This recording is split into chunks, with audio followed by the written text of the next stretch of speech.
मातृशक्ति का, हमारी माताओं बहनों का। और प्रशासन से मेरा आग्रह है, क्या तो बदलाव करे, वरना आगे के लिए तैयार रहे। सत्ता के प्रभाव में जो भी किसान को मेरे को कुचलने का काम करेगा, उसको आप लोग वोट की चोट से सबक सिखाना और हम लोग कानून के डंडे से सबक सिखाने का काम करेंगे। और क्योंकि मैं स्टैंडिंग कमेटी SC/ST वेलफेयर और होम अफेयर्स का भी मेंबर हूं, अगर मैंने कानून की ताकत इन अधिकारियों को ना समझाई तो मेरा नाम चंद्रशेखर आजाद नहीं। मेरी बात को आप याद रखना। मैं आपको विश्वास से कहता हूं, 5 तारीख के बाद 6 तारीख जब होगी तो 7 तारीख के बाद यहां का प्रशासन कमर कस लेना। इतनी आसानी से कुर्सी पर बैठ के जनता के साथ धोखा हम लोग आपको नहीं करने देंगे। मेरा आपको चैलेंज है, साल के तो मैं लिखकर कहता हूं कि मेरे ऐसे निकम्मे अधिकारी कुर्सियों में नहीं बैठेंगे, फिर उन पर मुकदमे दर्ज करके, क्योंकि अपने पद का दुरुपयोग करना और संविधान सम्मत कार्रवाई न करना, फिर उन अधिकारियों पे मुकदमे दर्ज करके उनको जेल भिजवाने का काम भी बाकी अधिकारियों को संदेश देने के तौर में करना पड़ेगा।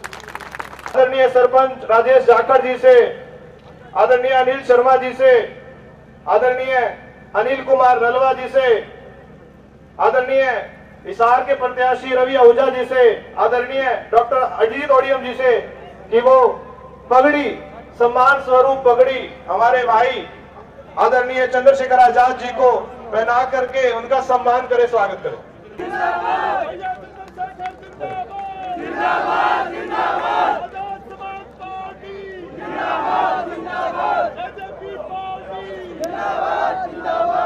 अब मैं निवेदन करूंगा आजाद समाज पार्टी के राष्ट्रीय अध्यक्ष आदरणीय चंद्रशेखर आजाद जी से कि आए हुए सभी साथियों को संबोधित करें। आदरणीय चंद्रशेखर आजाद।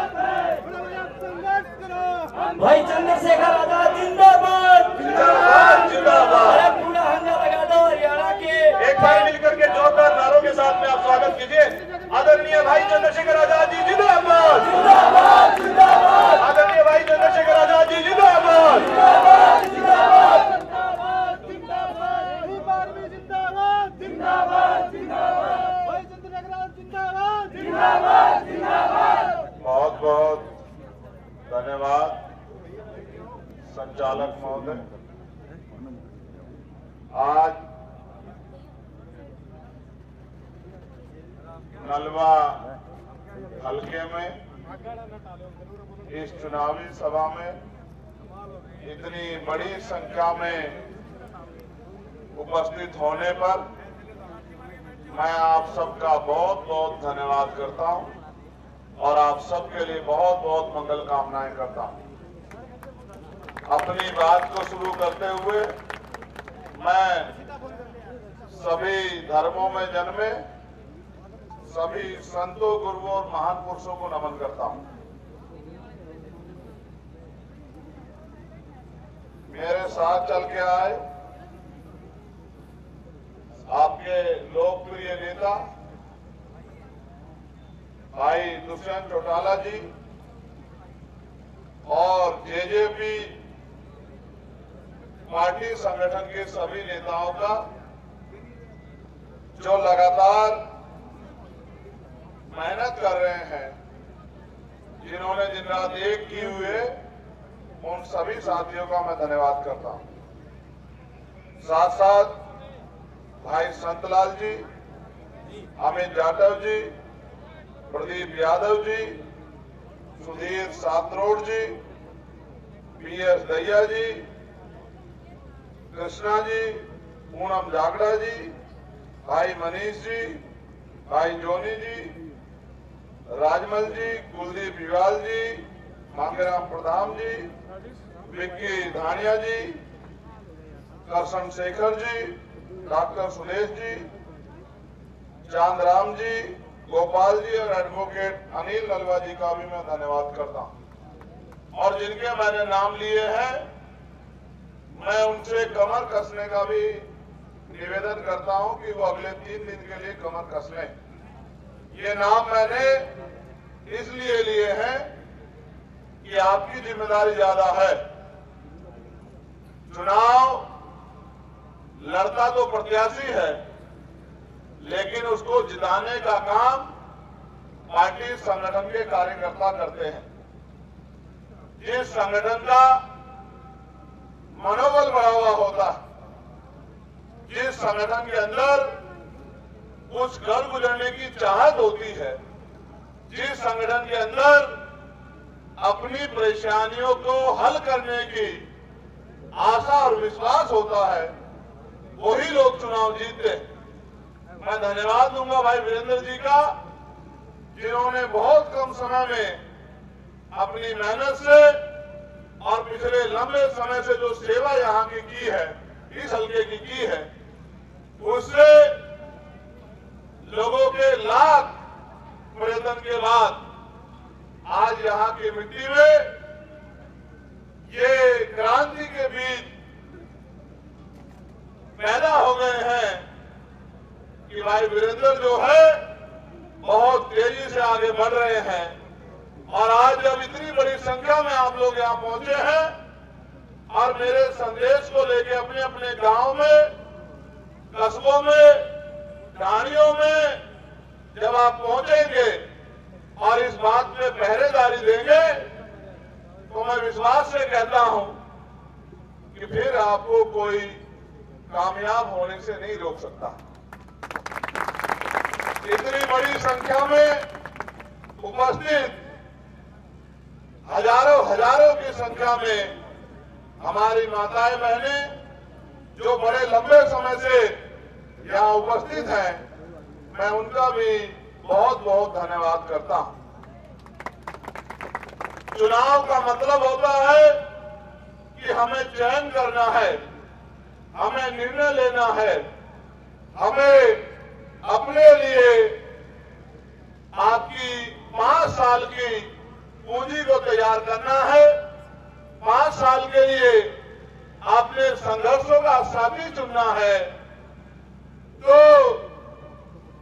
फिर आपकी भी जिम्मेदारी बनती है कि आपके दिल और दिमाग में एक एक बात रहनी चाहिए कि पिछले लंबे समय से आपके दुख सुख में कौन आपके साथ खड़ा रहा और भविष्य में कौन आपके साथ खड़ा रहे।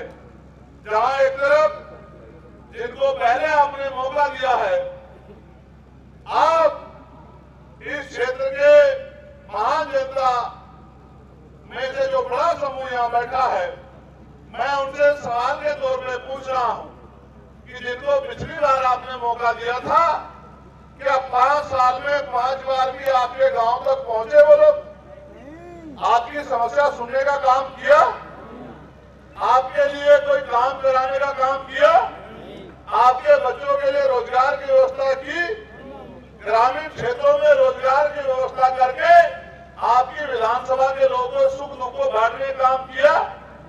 उद्योग धंधे लगवा के आपको और आपके पढ़े लिखे बच्चों को रोजगार दिलाने का काम किया? ये कमर तोड़ महंगाई से निजात दिलाने का काम किया? बहन बेटियों के सम्मान के साथ जो खिलवाड़ हो रही है, और मैं संदेश के तौर पे कहूंगा भी, मैंने भाई हुसैन जी से भी कहा था कि मैंने हिसार से ज्यादा फेलियर पुलिस नहीं देखी। एक घटना हुई थी और मैंने एसपी से लेके और डीजीपी तक फोन किया और उन्होंने स्वीकार भी किया कि ये बड़े अपराधी किस्म के लोग हैं और हम इनको गिरफ्तार कर लेंगे। मुझे उम्मीद थी कि जब मैं हिसार पहुंचूंगा, उससे पहले जुर्म जाति करने वाले, बहन बेटियों का अपमान करने वाले वो गुंडे गिरफ्तार हो जाएंगे। लेकिन बड़े शर्म के साथ कहना पड़ रहा है, जहां कुछ अधिकारी सम्मान से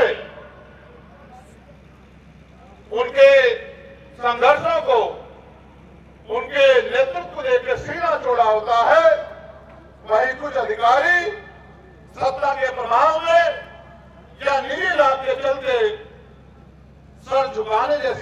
बनवा देते हैं। मैं आपको विश्वास से कहता हूं 5 तारीख के बाद 6 तारीख जब होगी तो 7 तारीख के बाद यहां का प्रशासन कमर कस लेना। इतनी आसानी से कुर्सी पर बैठ के जनता के साथ धोखा हम लोग आपको नहीं करने देंगे। मेरा आपको चैलेंज है हिसार के और अगर नलवा हल्के ने और यहाँ के आसपास के हल्के ने अगर हमारे दर्द को जो आपका ही दर्द है अगर इसको हाथ से हाथ मिला के आगे बढ़ा दिया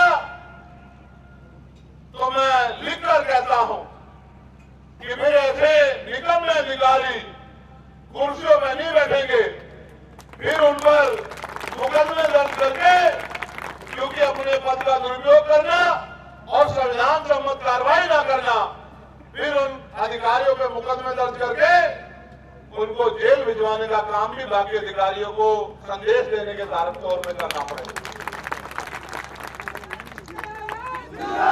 आप ये देखिए आज इस देश में और स्पेशली हरियाणा की बात मैं कहूं, मैं धन्यवाद दूंगा भाई दुष्यंत जी को जिन्होंने बाबा साहब अम्बेडकर के सपनों को पूरा करने के लिए उनके आदर्शों में चल के 1250 से ज्यादा डिजिटल लाइब्रेरी बनवाने का काम किया पूरे प्रदेश में। और उन लाइब्रेरियों की वजह से पढ़े लिखे बच्चों को कंपटीशन की तैयारी करने का मौका मिला और कई गांव में तो बहुत सारे बच्चों ने नौकरी तक जो है प्राप्त की। वहीं दूसरी तरफ आपकी हेल्थ का ध्यान रखते हुए गांव-गांव में स्टेडियम बनाने का काम किया। यहाँ जिंद में जो आपसे ज्यादा दूरनी मेडिकल कॉलेज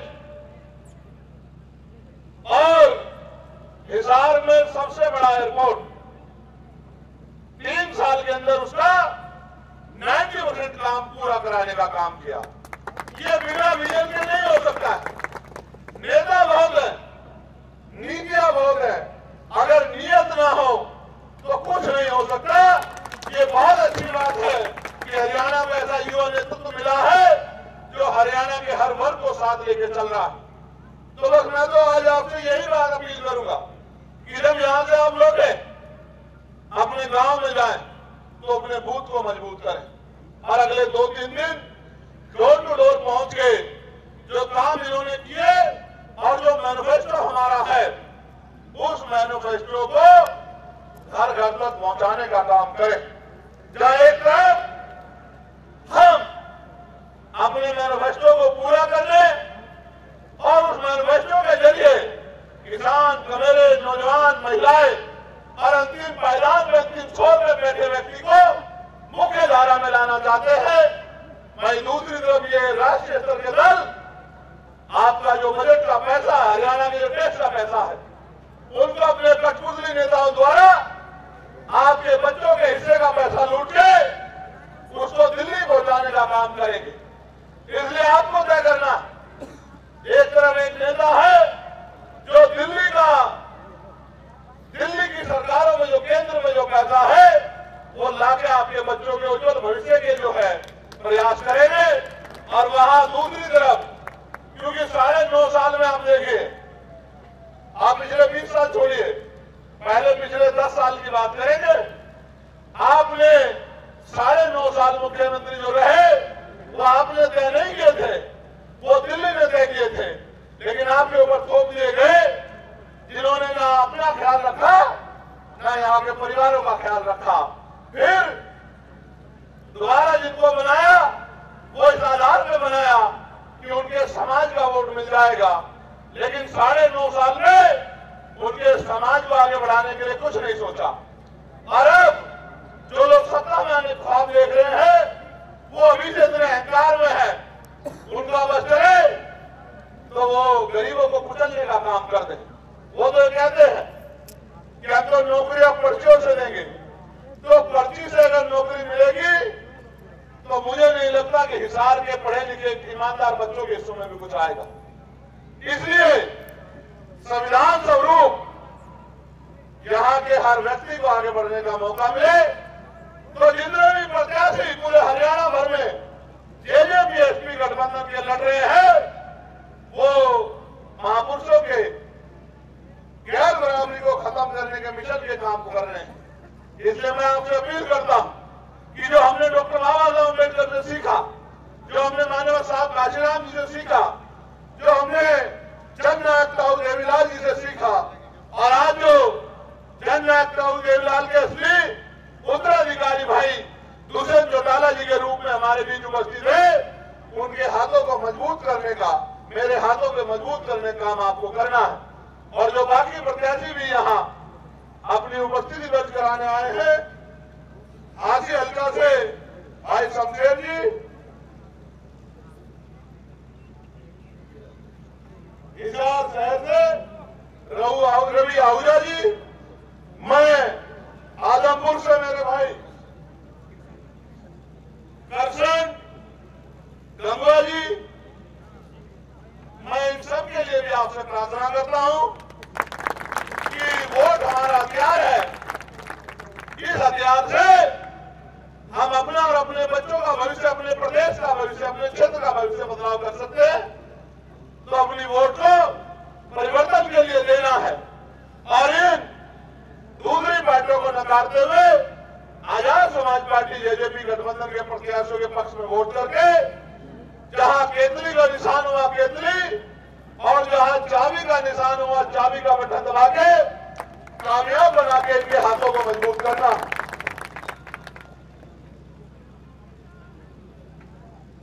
पांच दिन पहले भीम आर्मी हिसार के हमारे जिला महासचिव अमित जाटव जी को रोड से उठाकर 3rd डिग्री दी गई।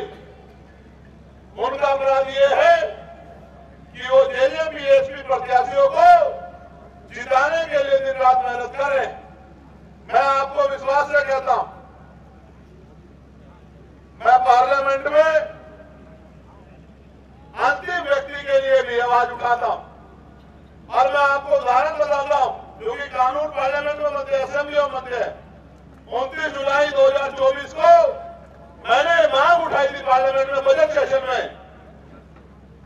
कि कमेरों की जो फैक्ट्रियों में काम करते हैं, जो ठेकों पे काम करते हैं, जो मजदूरी करते हैं, 350 रुपए 400 रुपए की मजदूरी से उनके बच्चों को 2 टाइम की रोटी भी नहीं मिलती है। महंगाई इस तरह कमर तोड़ रही है, तो न्यूनतम वेतन 700 रुपए होना चाहिए। 1 महीने तक सरकार चुप रही। दिल्ली में हमने एक बहुत बड़ा आंदोलन करके फिर से ज्ञापन दिया। 5 दिन पहले केंद्र की सरकार ने न्यूनतम मजदूरी 783 रुपए घोषित की। ये तभी हो पाया जब आपने मुझे चुन के ताकत देके भेजा। तो मैं आपसे अपील करता हूं, जिस तरह आपने मुझे आशीर्वाद दिया, आज दुष्यंत जी को आशीर्वाद दिया, उसी तरह से हमारे प्रत्याशियों को भी चंद्रशेखर आजाद और दुष्यंत मानकर एक वोट उन पर देकर इस उम्मीद से उनको कामयाब बनाना कि जिस तरह हम लोग दिल्ली में आवाज उठाते हैं, वो असेंबलियों में आपके हकों की आवाज उठाएंगे। भाई चंद्रशेखर आजाद जिंदाबाद। रही बात सरकारों की गुंडागर्दी की, तो मैं विश्वास से कहता हूं कि मैं पार्लियामेंट में यहां की पुलिस द्वारा जो जुर्म हमारे लोगों पे किया जा रहा है, उस पर आवाज उठाऊंगा। और क्योंकि मैं वो स्टैंडिंग कमेटी SC/ST वेलफेयर और होम अफेयर्स का भी मेंबर हूं, अगर मैंने कानून की ताकत इन अधिकारियों को ना समझाई तो मेरा नाम चंद्रशेखर आजाद नहीं। मेरी बात को आप याद रखना।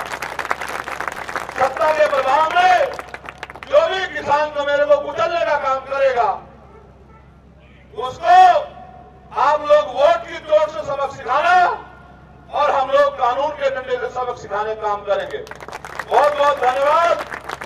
जय भीम, जय भारत, जय संविधान, जय जवान, जय किसान।